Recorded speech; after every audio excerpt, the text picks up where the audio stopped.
آج پیش خدمت ہے سعادت حسن منٹو کا افسانہ توبہ ٹیک سنگھ۔ بٹوارے کے 2-3 سال بعد پاکستان اور ہندوستان کی حکومتوں کو خیال آیا کہ اخلاقی قیدیوں کی طرح پاگلوں کا تبادلہ بھی ہونا چاہیے، یعنی جو مسلمان پاگل ہندوستان کے پاگل خانوں میں ہیں انہیں پاکستان پہنچا دیا جائے، اور جو ہندو اور سکھ پاکستان کے پاگل خانوں میں ہیں انہیں ہندوستان کے حوالے کر دیا جائے۔ معلوم نہیں یہ بات معقول تھی یا غیر معقول، بہرحال دانش مندوں کے فیصلے کے مطابق ادھر ادھر اونچی سطح کی کانفرنسیں ہوئیں اور بالآخر ایک دن پاگلوں کے تبادلے کے لیے مقرر ہو گیا۔ اچھی طرح چھان بین کی گئی، وہ مسلمان پاگل جن کے لاحقین ہندوستان ہی میں تھے وہیں رہنے دیے گئے، جو باقی تھے ان کو سرحد پر روانہ کر دیا گیا۔ یہاں پاکستان میں چونکہ قریب تمام ہندو سکھ جا چکے تھے، اسی لیے کسی کو رکھنے رکھانے کا سوال ہی پیدا نہ ہوا۔ جتنے ہندو سکھ پاگل تھے سب کے سب پولیس کی حفاظت میں بارڈر پر پہنچا دیے گئے۔ ادھر کا معلوم نہیں، لیکن ادھر لاہور کے پاگل خانے میں جب اس تبادلے کی خبر پہنچی تو بڑی دلچسپ چہمگوئیاں ہونے لگی۔ ایک مسلمان پاگل جو 12 برس سے ہر روز باقاعدگی کے ساتھ زمیندار پڑھتا تھا، اس سے جب اس کے ایک دوست نے پوچھا، مولوی صاحب یہ پاکستان کیا ہوتا ہے؟ تو اس نے بڑے غور و فکر کے بعد جواب دیا، ہندوستان میں ایک ایسی جگہ ہے جہاں استرے بنتے ہیں۔ یہ جواب سن کر اس کا دوست مطمئن ہو گیا۔ اسی طرح ایک سکھ پاگل نے ایک دوسرے سکھ پاگل سے پوچھا، سردار جی ہمیں ہندوستان کیوں بھیجا جا رہا ہے؟ ہمیں تو وہاں کی بولی ہی نہیں آتی۔ دوسرا مسکرایا، مجھے تو ہندوؤں کی بولی آتی ہے، ہندوستانی بڑے شیطانی آکڑ پھرتے ہیں۔ ایک دن نہاتے نہاتے ایک مسلمان پاگل نے پاکستان زندہ باد کا نعرہ اس زور سے بلند کیا کہ فرش پر پھسل کر گرا اور بے ہوش ہو گیا۔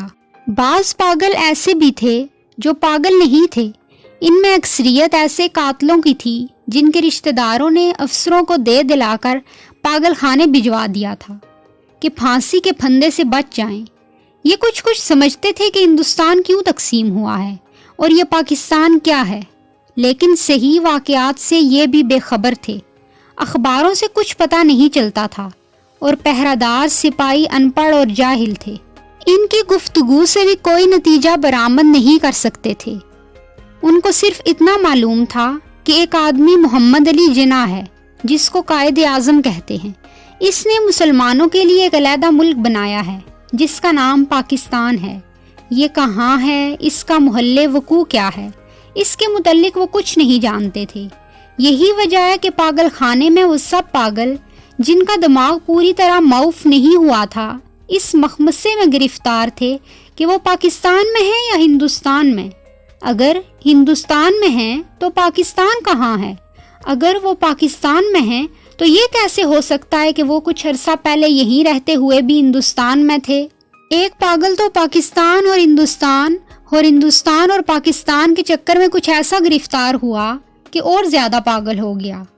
جھاڑو دیتے دیتے ایک دن درخت پر چڑھ گیا اور ٹہنی پر بیٹھ کر 2 گھنٹے مسلسل تقریر کرتا رہا جو پاکستان اور ہندوستان کے نازک مسئلے پر تھی۔ سپاہیوں نے اسے نیچے اترنے کا کہا تو وہ اور اوپر چڑھ گیا۔ ڈرایا دھمکایا گیا تو اس نے کہا، میں ہندوستان میں رہنا چاہتا ہوں نہ پاکستان میں اس درخت پر ہی رہوں گا۔ بڑی مشکلوں کے بعد جب اس کا دورہ سرد پڑا تو وہ نیچے اترا اور اپنے ہندو سکھ دوستوں سے گلے مل کر رونے لگا، اس خیال سے کہ اس کا دل بھر آیا کہ وہ اسے چھوڑ کر ہندوستان چلے جائیں گے۔ ایک MSc پاس ریڈیو انجینئر جو مسلمان تھا اور دوسرے پاگلوں سے بالکل الگ تھلگ باغ کی ایک خاص روش پر سارا دن خاموش ٹہلتا رہتا تھا، یہ تبدیلی نمودار ہوئی کہ اس نے تمام کپڑے اتار کر رفادار کے حوالے کر دیے۔ چینیوٹ کے ایک موٹے مسلمان پاگل نے جو مسلم لیگ کا سرگرم رکن رہ چکا تھا اور دن میں 15-16 مرتبہ نہایا کرتا تھا، یک لخت عادت ترک کر دی۔ اس کا نام محمد علی تھا۔ چنانچہ اس نے ایک دن اپنے جنگلے میں اعلان کر دیا کہ وہ قائد اعظم محمد علی جناح ہے۔ اس کی دیکھا دیکھی ایک سکھ پاگل ماسٹر تارا سنگھ بن گیا۔ قریب تھا کہ اس جنگلے میں خون خرابہ ہو جائے، مگر دونوں کو خطرناک پاگل قرار دے کر علیحدہ علیحدہ بند کر دیا گیا۔ لاہور کا ایک نوجوان ہندو وکیل تھا جو محبت میں ناکام ہو کر پاگل ہو گیا تھا۔ جب اس نے سنا کہ امرتسر ہندوستان میں چلا گیا ہے تو بہت دکھ ہوا۔ اسی شہر کی ایک ہندو لڑکی سے اسے محبت ہو گئی تھی۔ گو اس نے اس وکیل کو ٹھکرا دیا تھا، مگر دیوانگی کی حالت میں وہ ابھی اس کو نہیں بھولا تھا۔ چنانچہ ان تمام ہندو اور مسلم لیڈروں کو گالیاں دیتا جنہوں نے مل ملا کر ہندوستان کے 2 ٹکڑے کر دیے تھے۔ اس کی محبوبہ ہندوستانی بن گئی تھی اور وہ پاکستانی۔ جب تبادلے کی بات شروع ہوئی تو وکیل کو کئی پاگلوں نے سمجھایا کہ وہ دل برا نہ کرے، اس کو ہندوستان بھیج دیا جائے گا، اس ہندوستان میں جہاں اس کی محبوبہ رہتی ہے۔ مگر وہ لاہور چھوڑنا نہیں چاہتا تھا، اس لیے کہ اس کا خیال تھا کہ امرتسر میں اس کی پریکٹس نہیں چلے گی۔ یورپین وارڈ میں 2 اینگلو انڈین پاگل رہتے تھے۔ ان کو جب معلوم ہوا کہ ہندوستان کو آزاد کر کے انگریز چلے گئے ہیں تو ان کو شدید صدمہ لاحق ہوا۔ وہ چھپ چھپ کر گھنٹوں آپس میں اس مسئلے پر گفتگو کرتے رہتے کہ پاگل خانے میں اب ان کی حیثیت کس قسم کی ہوگی، یورپین وارڈ رہے گا یا اڑا دیا جائے گا، بریک فاسٹ ملا کرے گا یا نہیں، کیا انہیں ڈبل روٹی کے بجائے انڈین چپاتی کھانا پڑے گی۔ ایک سکھ تھا جس کو پاگل خانے میں داخل ہوئے 15 برس ہو چکے تھے۔ ہر وقت اس کی زبان سے عجیب و غریب الفاظ سننے میں آتے، اوپڑ دی، گڑگڑ دی، اینکس دی، بے دیانہ دی، منگ دی، دال آف دی لالٹین۔ دن کو سوتا نہ رات کو۔ پہرہ داروں کا یہ کہنا تھا کہ 15 برس کے طویل عرصے میں ایک لہجے کے لیے بھی نہیں سویا، لیٹتا بھی نہیں تھا، البتہ کبھی کبھی کسی دیوار کے ساتھ ٹیک لگا لیا کرتا تھا۔ ہر وقت کھڑے رہنے سے اس کے پاؤں سوج گئے تھے، پنڈلیاں بھی پھول گئی تھیں، مگر اس کی جسمانی تکلیف کے باوجود وہ لیٹ کر کبھی آرام نہیں کرتا تھا۔ ہندوستان پاکستان پاگلوں کے تبادلے کے متعلق جب بھی کبھی گفتگو ہوتی تو وہ بہت غور سے سنتا۔ کوئی اس سے پوچھتا کہ اس کا کیا خیال ہے تو وہ بڑی سنجیدگی سے جواب دیتا، اوپڑ دی، گڑگڑ دی، اینکس دی، بے دیانہ دی، مونگ دی، دال آف دی پاکستان گورنمنٹ۔ لیکن بعد میں آفتی پاکستان گورنمنٹ کی جگہ آفتی ٹوبہ ٹیک سنگھ گورنمنٹ نے لے لی تھی، اور اس نے دوسرے پاگلوں سے پوچھنا شروع کر دیا تھا کہ یہ ٹوبہ ٹیک سنگھ آخر کہاں ہے جہاں کا وہ رہنے والا ہے۔ لیکن کسی کو بھی معلوم نہیں تھا کہ وہ پاکستان میں ہے یا ہندوستان میں۔ جو بتانے کی کوشش کرتے تھے وہ خود اسی الجھاؤ میں گرفتار ہو جاتے تھے کہ سیالکوٹ پہلے ہندوستان میں ہوتا تھا پر اب پاکستان میں ہے۔ کیا پتا ہے کہ لاہور جو اب پاکستان میں ہے کل ہندوستان میں چلا جائے، یا سارا ہندوستان ہی پاکستان بن جائے۔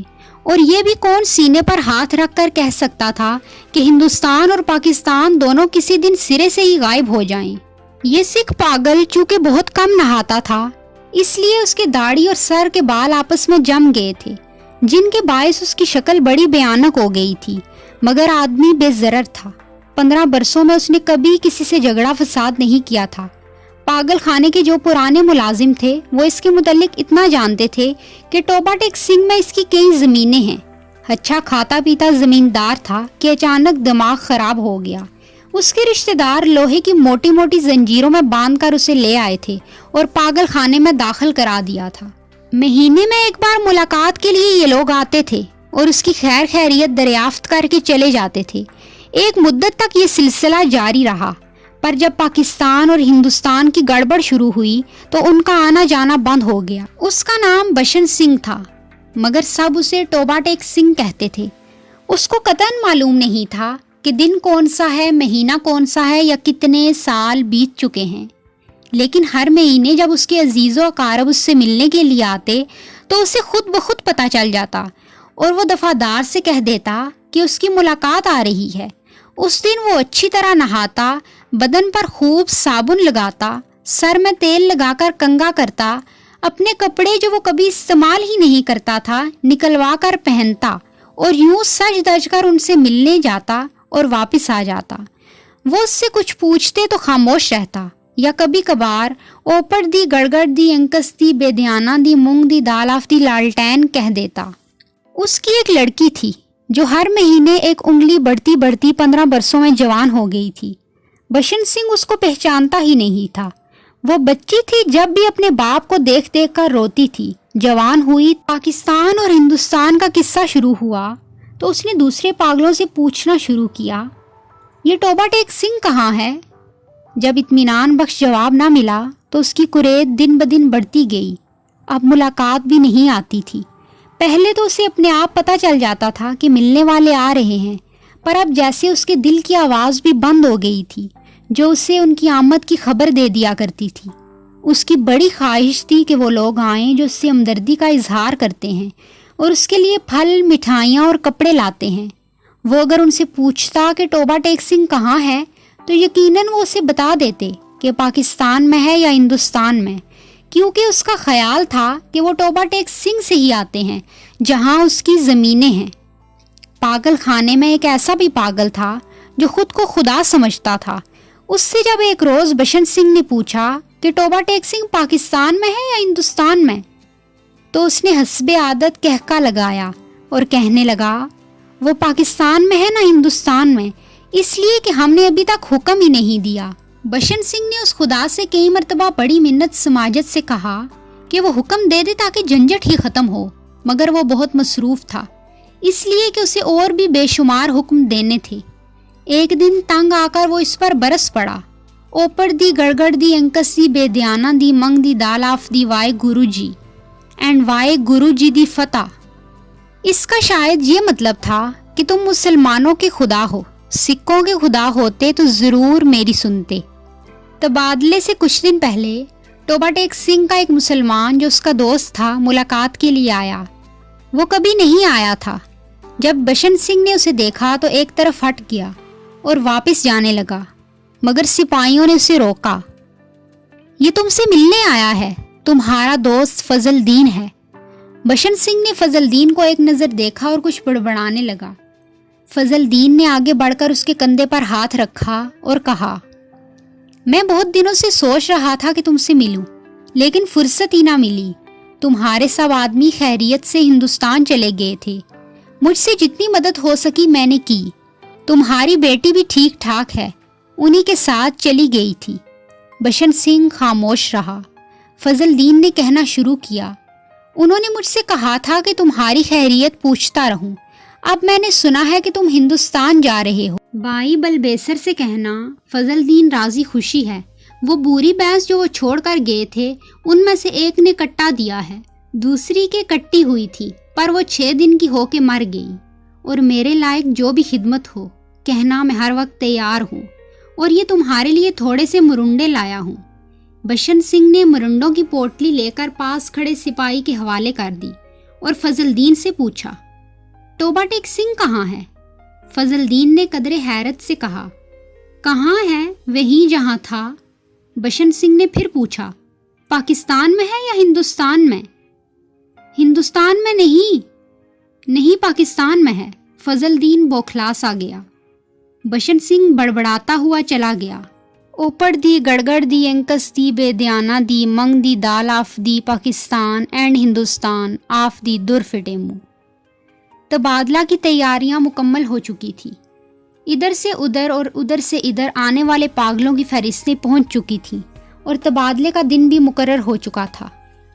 سخت سردیاں تھیں جب لاہور کے پاگل خانے سے ہندو سکھ پاگلوں سے بری ہوئی لاریاں پولیس کے محافظ دستے کے ساتھ روانہ ہوئیں. متعلقہ افسر بھی ہمراہ تھے. واہگہ کے بارڈر پر طرفین کے سپرنٹینڈنٹ ایک دوسرے سے ملے اور ابتدائی کارروائی ختم ہونے کے بعد تبادلہ شروع ہو گیا جو رات بھر جاری رہا. پاگلوں کو لوریوں سے نکالنا اور دوسرے افسروں کے حوالے کرنا بہت کٹھن کام تھا. بعض تو باہر نکلتے ہی نہیں تھے. جو نکلنے پر رضامند ہوتے تھے ان کو سنبھالنا مشکل ہو جاتا تھا کیونکہ ادھر ادھر باغ اٹھتے. جو ننگے تھے ان کو کپڑے پہنائے جاتے تو وہ پھاڑ کر اپنے تن سے جدا کر دیتے. کوئی گالیاں دے رہا تھا، کوئی گا رہا تھا. آپس میں لڑ جگڑ رہے تھے، رو رہے تھے، بلک رہے تھے. کان پڑی آواز سنائی نہیں دیتی تھی. پاگل عورتوں کا شور و غوغا الگ تھا اور سردی اتنی کڑاکے کی تھی کہ دانت بج رہے تھے. یہ سن کر بشن سنگھ اچھل کر ایک طرف ہٹا اور دوڑ کر اپنے باقی ماندہ ساتھیوں کے پاس پہنچ گیا. پاکستانی سپاہیوں نے اسے پکڑ لیا اور دوسری طرف لے جانے لگے، مگر اس نے چلنے سے انکار کر دیا. ٹوبہ ٹیک سنگھ یہاں ہے. اور زور زور سے چلانے لگا۔ اسے بہت سمجھایا گیا کہ دیکھو اب ٹوبہ ٹیک سنگھ ہندوستان میں چلا گیا ہے، اگر نہیں گیا تو اسے فوراً وہاں بھیج دیا جائے گا، مگر وہ نہ مانا۔ جب اس کو زبردستی دوسری طرف لے جانے کی کوشش کی گئی تو وہ درمیان میں ایک جگہ اس انداز میں اپنی سوجی ہوئی ٹانگوں پر کھڑا ہو گیا جیسے اب کوئی اسے وہاں سے ہلا ہی نہ سکے۔ آدمی چونکہ بے ضرر تھا اس لیے اس سے زبردستی نہ کی گئی، اس کو وہیں کھڑا رہنے دیا گیا اور تبادلے کا باقی کام ہوتا رہا۔ سورج نکلنے سے پہلے ساکت و سامت بشن سنگھ کے حلق سے ایک فلک شگاف چیخ نکلی۔ ادھر ادھر سے کئی افسر دوڑے آئے اور دیکھا کہ وہ آدمی جو 15 برس تک دن رات اپنی ٹانگوں پر کھڑا رہا اوندے منہ لیٹا ہوا ہے۔ ادھر خاردار تاروں کے پیچھے ہندوستان تھا، ادھر ویسے ہی تاروں کے پیچھے پاکستان۔ درمیان میں زمین کے اس ٹکڑے پر جس کا کوئی نام نہیں تھا ٹوبہ ٹیک سنگھ پڑا تھا۔